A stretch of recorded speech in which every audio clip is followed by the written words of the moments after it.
Wheat Checks, Rice Checks, and Good Hot Wilson present Space Patrol! High adventure in the wild, vast reaches of space. Missions of daring in the name of interplanetary justice. Travel into the future with Buzz Corry, Commander-in-Chief of the Space Patrol!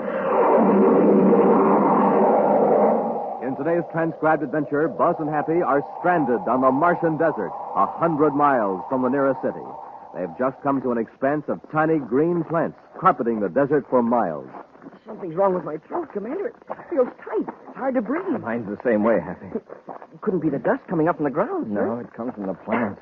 Every time we take a step, the plants shoot out spores, poisoning the atmosphere. It's getting worse, Commander. What's still worse, these are poisonous lichens. Poison? What are we going to do, sir? We can't go back. Well, if we go on, these plant spores will paralyze our breathing muscles. We'll suffocate. We'll be back in just a moment with today's Space Patrol story, The Electronic Burglar. Say, you want to have some fun, gang? Well, listen to this jet cycle. There's nothing in the tank but ordinary fuel, and here's the result. Just a putt-putt. That's all it is with ordinary fuel, but pour in some super fuel.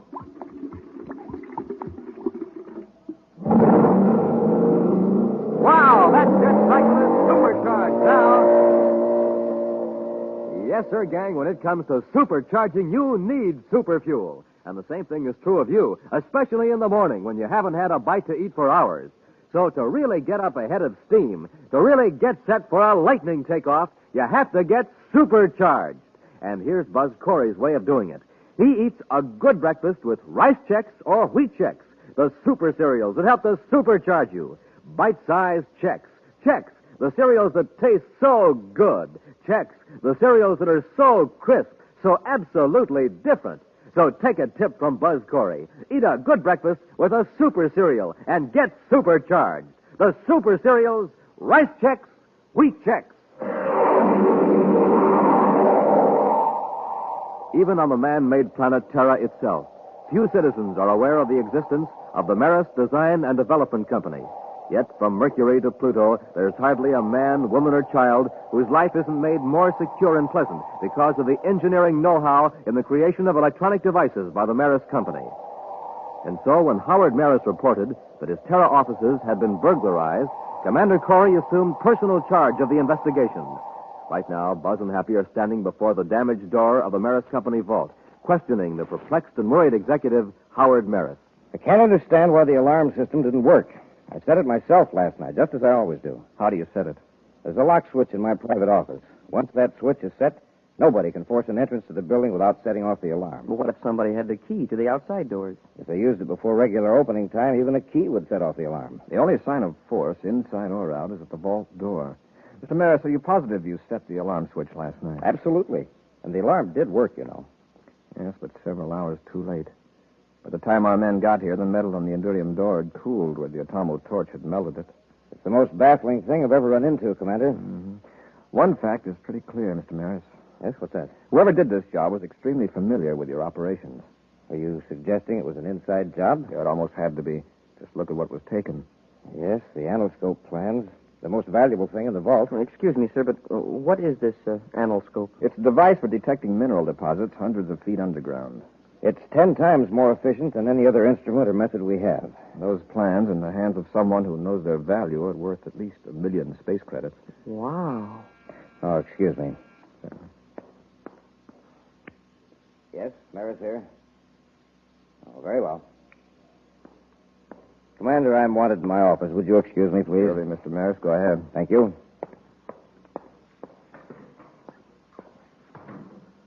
Well, Commander, if it was an inside job, why did the thief have to use an atomo torch on the vault?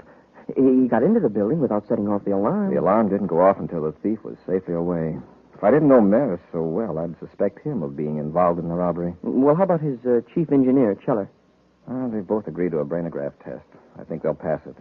They've worked with Robbie and me on top-secret projects a number of times. Marist and Cheller are exceptionally honest. Well, the security department men have gone over everything and haven't found a single clue. What's the next step? The brainograph. Excuse me, sir, but have a look at this. What? On the floor of the vault here, it looks like broken glass. It is. Somebody dropped his glasses. Gather it up carefully, Happy. Yes, sir.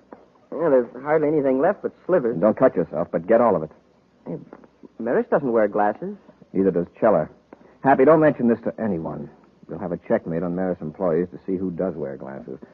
I hope there are enough large pieces there to tell what the optical formula is. I've got it, sir. The pieces are in this piece of paper. All right, Hap. We'll send it over to the lab. Goodbye, Stokes. And so long, Maris, and thanks. Don't make that any time. Now, Commander, you mentioned a brainograph test whenever you're ready. Fine, Mr. Maris. By the way, the man who just left, he looks familiar. Oh, that was Ward Stokes. He's a precision machinist. Does special assignments for me from time to time. Oh, sure. I remember him now. About a year ago, Major Robertson had him work on a special viewscope for the security lab. Oh, that's so? I had him in mind for the anoscope job. Did you discuss it with him? Oh, no. No, I wouldn't do that until I'd checked with security. That's our standard policy on really important jobs. Stokes just dropped in, pick up an instrument case he left in my office. I see. Your man, Captain Scoville, talked to him. Captain Scoville and his men will remain on duty here for a day or two, Mr. Maris, checking the alarm system. Yes, Commander, I understand. They won't interfere with your regular operations any more than they have to. Now, if you'll get Cheller, Happy and I will take you to headquarters for the brainograph test.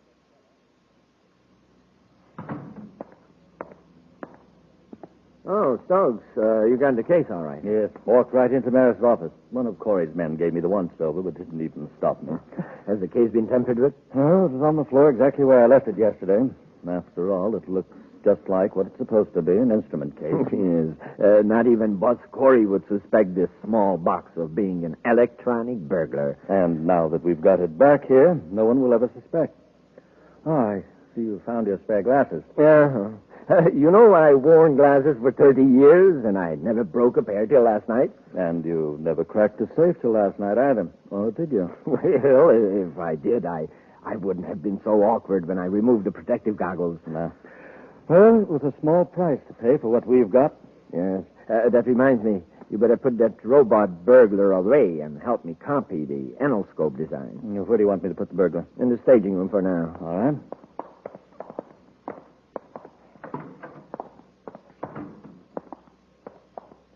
This stage set's a great piece of work, even if I do say so myself.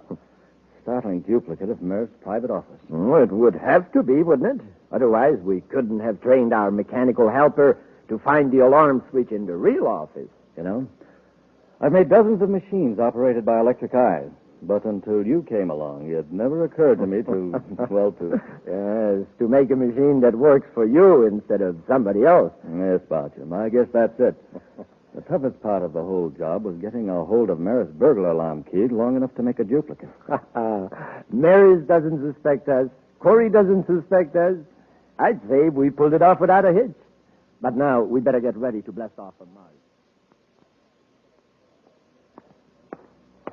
Happy, I suppose you heard the results of the brainograph test. Yes, sir. Maris and Scheller didn't have anything to do with the robbery. Not only that, but they haven't the remotest idea who might have done it.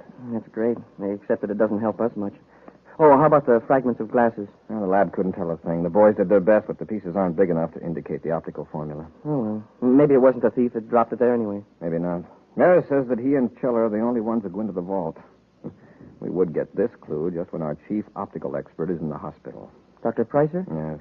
I contacted Pricer and showed him the fragments on the telescreen. He thinks he could determine the lens formula after he's out of the hospital. When will that be? In 10 days. You know, I think I'll take his suggestion. Pricer says this man Stokes might be able to help us. Stokes?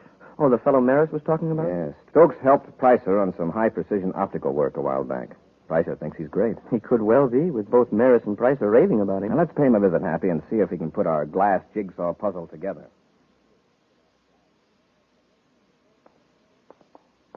Mr. Stokes, I imagine you're a pretty busy man, but at the moment, you're the only one who can help us. I'm rather rushed, Commander, but if it's for the Space Patrol, I'll be glad to if I can.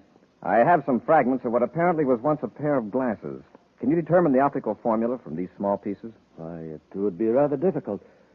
May I ask why you want this information? By tracing the prescription, we might be able to check with various opticians and find a thief. A thief? Yes. Confidentially, I'll tell you that these fragments were found in Maris's vault after the burglary. You know about that, of course. Yes, it's perfectly outrageous. And this is the only clue you have? So far. Oh. Well, I'm afraid I couldn't give you a very accurate analysis, Commander. I see. Well, perhaps Dr. Pricer can do it when he gets out of the hospital. However, let me examine these fragments more closely.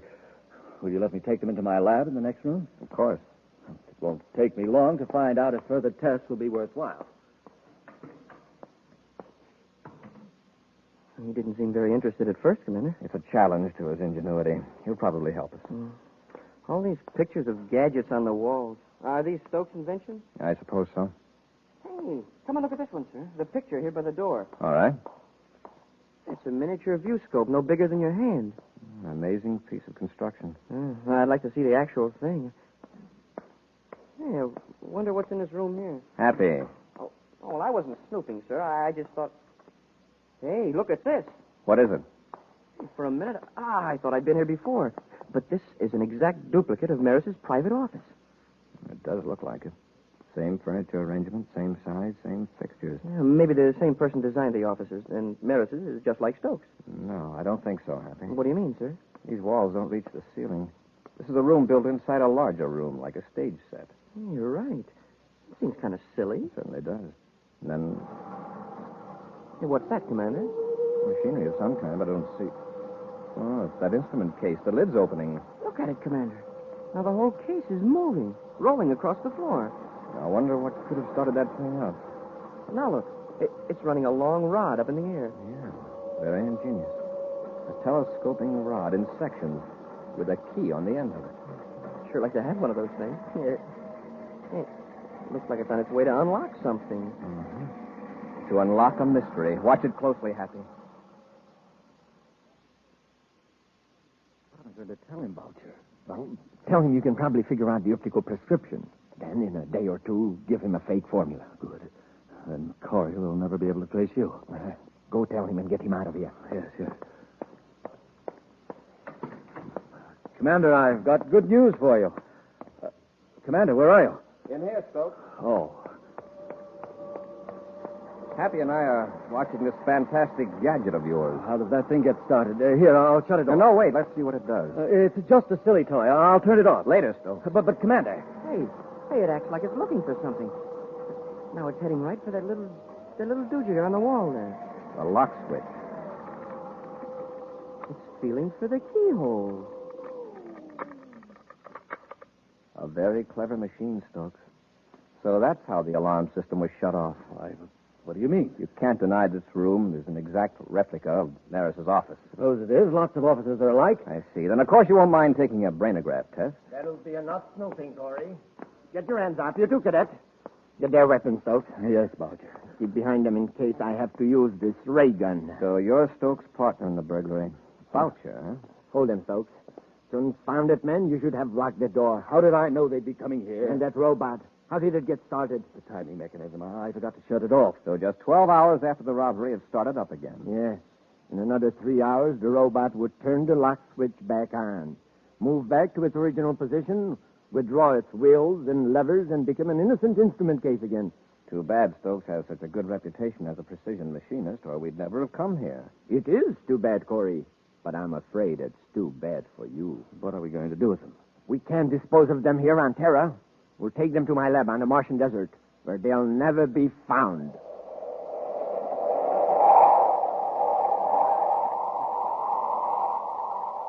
We'll be back with Space Patrol in just a moment. Say, gang, listen to this boy going to the breakfast table. He doesn't care if he ever gets there, does he? He doesn't like his breakfast cereal, that's why. No zip, no lift, no flavor. Now, here's a girl. Listen to how she goes to breakfast. She doesn't even bother about going. Same trouble. A cereal dull as can be. No taste, no tang, no nothing. Now, here's another youngster going to breakfast. No wonder he's in a hurry. He's really going for breakfast, because this fella does what Buzz Corry does. He has a checkerboard super cereal for breakfast every single morning. Rice Chex or Wheat Chex. The cereals with that modern bite-sized design for easy eating. And boy, it's not just the size that makes Chex easy to eat. It's that flavor. Man, oh man, Chex have a flavor that keeps that spoon of yours going up and down, up and down, up and down until the cereal bowl's empty. So get the cereals that have you sprinting to the table for them. the super cereals that help to supercharge you. Rice Chex, Wheat Chex. Buzz and Happy have been captured by two criminals who stole designs for a valuable new mineral detection device from the Maris Design and Development Company vault. The thieves, Stoke and Boucher, have locked a space patrolman in a compartment on a spaceship and are heading for a hideout on the Martian desert. Certainly aren't taking any chances, sir. My wrists are tied so tight, my fingers are numb. If we can work loose before the ship lands, we might be able to fight our way out of this mess, Happy. Keep at it. Yes, sir. Now, they cut the rockets. Feel that increased gravity pull? Yes, sir. If they're carrying out their original plans, it means we're landing on Mars. We've got to work fast before they can land.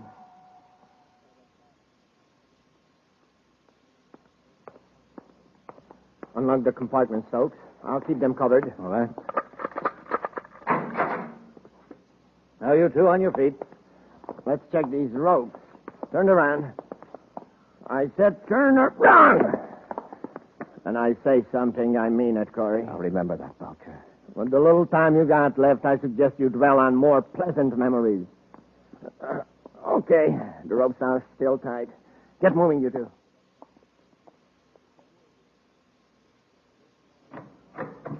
This is our little Martian hideout. Sure is a filthy little hideout. Well, maybe we'll let you clean it up before we do away with you. Let's get some heat on. I'm freezing. Stokes, you're going right back to the ship and blast off for Lowell City. You still think I should make contact with Thorpe? Yes. I'll stay here and guard Corry and the cadet until everything is set. Leave the designs here. I'll put them in the cupboard. All right. If you find everything safe in Lowell City, then make arrangements for getting the money from Thorpe, and we'll hand over the designs. When do we get rid of Corry and the cadet? Just as soon as you get back. Nobody will ever find them out here in the desert.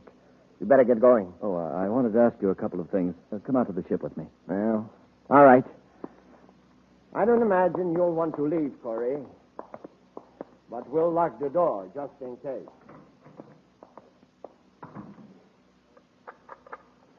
Well, sir, we've got until Stokes gets back to get out of here. Even if we overpower Boucher, we'll need Stokes' ship to escape. Do you see a space phone in here? No, sir. But maybe there's one hidden around someplace. Happy, there's a heating control. Kick the switch with your foot. You cold, sir? No, but put it on full, quickly. Yes, sir. There it is, sir. Good. Now, if this room will just heat up in a hurry.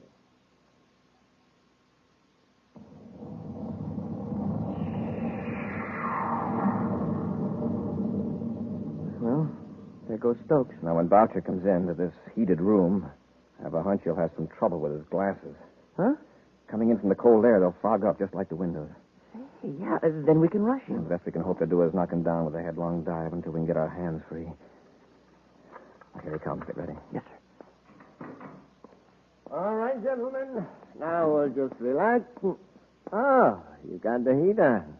I told you space patrolmen were hardy souls accustomed to cool. Confound it. My glasses are... Okay, Happy? Get off of me. He dropped his gun, Commander. Take it out of the way. That's it. Can you handle Boucher with your hands tied, sir? I won't have to. They're loose, Happy. All right, Boucher. Let go of me. And stop struggling. On your feet. I'll take the gun, Happy. Boucher, untie the cadet. Wait till I get my breath. You knocked all the wind out of me. It's all right, sir. The ropes are working loose. Good. Boucher, is there a spaceophone in this building? No, there was a portable set on the ship, but I forgot to bring it in. You just have to wait till Stokes returns. You'll get a nice surprise when he walks in that door. Should we tie Boucher up, sir? That might be a good idea. You won't have to watch him so closely. Boucher, get away from that cupboard. I'll get him, Commander. They're not there. They're gone. What are you talking about? The anoscope design. Stoke never put them in a cupboard. I saw him walk over there. He double-crossed me. The dirty rat. What good would they do you if they were there? Don't you see? Stoke isn't coming back, and we're stuck here. He's right, Happy. This puts all of us in a tough spot. Boucher, how far did you say it was to the nearest city? 100 miles. 100 miles of desert. We don't have any way to call for help. We'll die out here. We only got food for 2 days. Maybe. But we're not going to stay here. Let's take what food and water we can and start across the desert. On foot? We could never make it. We're going to try it. Now, where's the food locker? Come on, Boucher. You're lagging behind. Don't make me walk anymore, please. You've got yourself into this mess. We're going to keep moving. All right. I'll try to make it. That's it. Now stop blubbering and save your breath. Hey, These green plants are all around us. They're lichens, Happy. In the Martian summer, they turn rust-colored. Stop. Wait. Now what? I feel sick. Something's wrong with my throat. Well, I don't feel so good myself, but we've got to keep moving. Hold on a minute. There's something strange in the air. It's dust coming up from the ground, sir. Every time we step, a little puff of dust spurts up. It's from the lichens, Happy. They're spores. Spores? Yes, tiny cells from these plants. This kind is poison. What? It's getting into our throats, lungs. Let's get out of them, quick. But we've got to keep on going. The plants stretch for miles in all directions except behind us. Then let's go back. We can't go back. Commander, these spores, what do they do? If we keep inhaling them, they'll paralyze our breathing muscles. We'll suffocate. I'm going back. I'm going back. Boucher, come back here. Grab him, Happy. Boucher, keep your head. All this stomping around's making it worse. Stand still, Boucher. Be quiet. Look around, examine the terrain. Maybe we can find a bare stretch of ground. It's hopeless. We're trapped. Trapped on the desert. I said be quiet. See anything, Happy? No, sir. Except that low hill there. It seems to be a tower of some kind. Yes, a power relay tower. There's one every 20 miles. Maybe there's a spacephone at the tower. If we can get there, we could call for help. That's worth a try. Come on, let's go.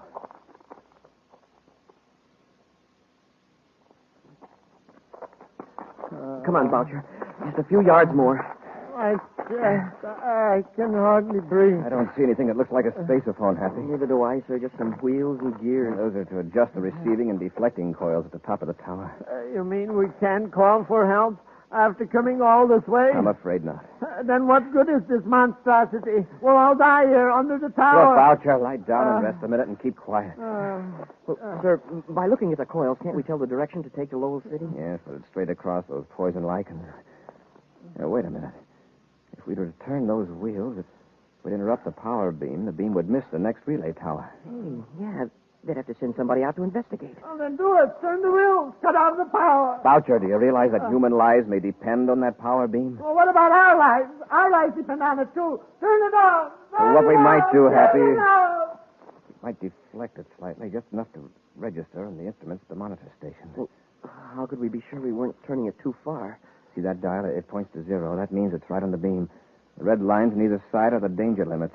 Here, let's release the holding mechanism. Now we'll turn the wheel carefully. The indicator's still on 0, sir. The control mechanism has a high gear ratio for accurate focusing of the beam. Now it's moving, sir. Halfway to the danger line. That ought to alert the maintenance crew. Now we'll spin the wheel the other way, back and forth.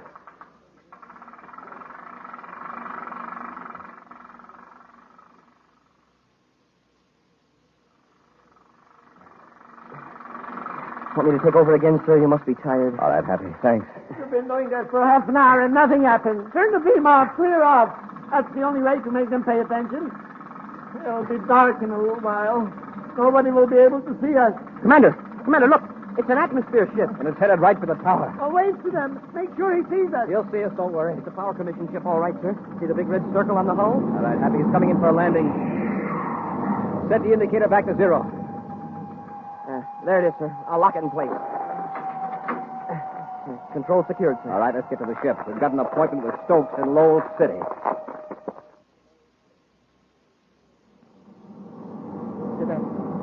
I told you and the commander how you can pick up Stokes and the man who's going to buy the design. They will go on my record one day. Oh, sure, but I'm afraid it's a little late now to start thinking about getting off easily. Happy, I just talked to a Lowell City space control and the pilot's space phone. They're putting a guard around Stokes' ship in case he tries to blast off. Fine. When do we get to Lowell City? In a couple of minutes. We'll turn Boucher over to the spaceport guards and go after Stokes and Starr.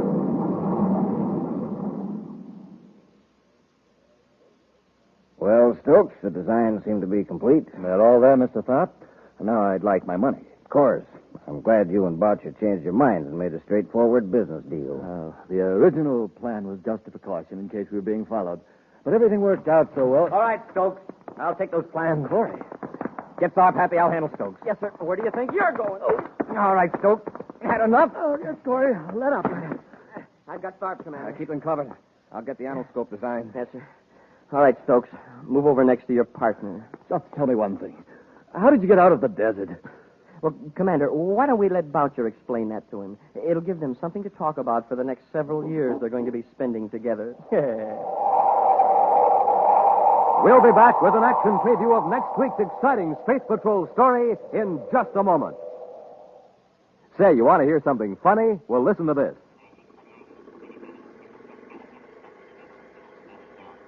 That's a word scrambler, gang, a machine that scrambles secret messages sent by space patrollers over the spaceophone. Now, do you want to know what the message said? Well, here, I'll have it unscrambled for you.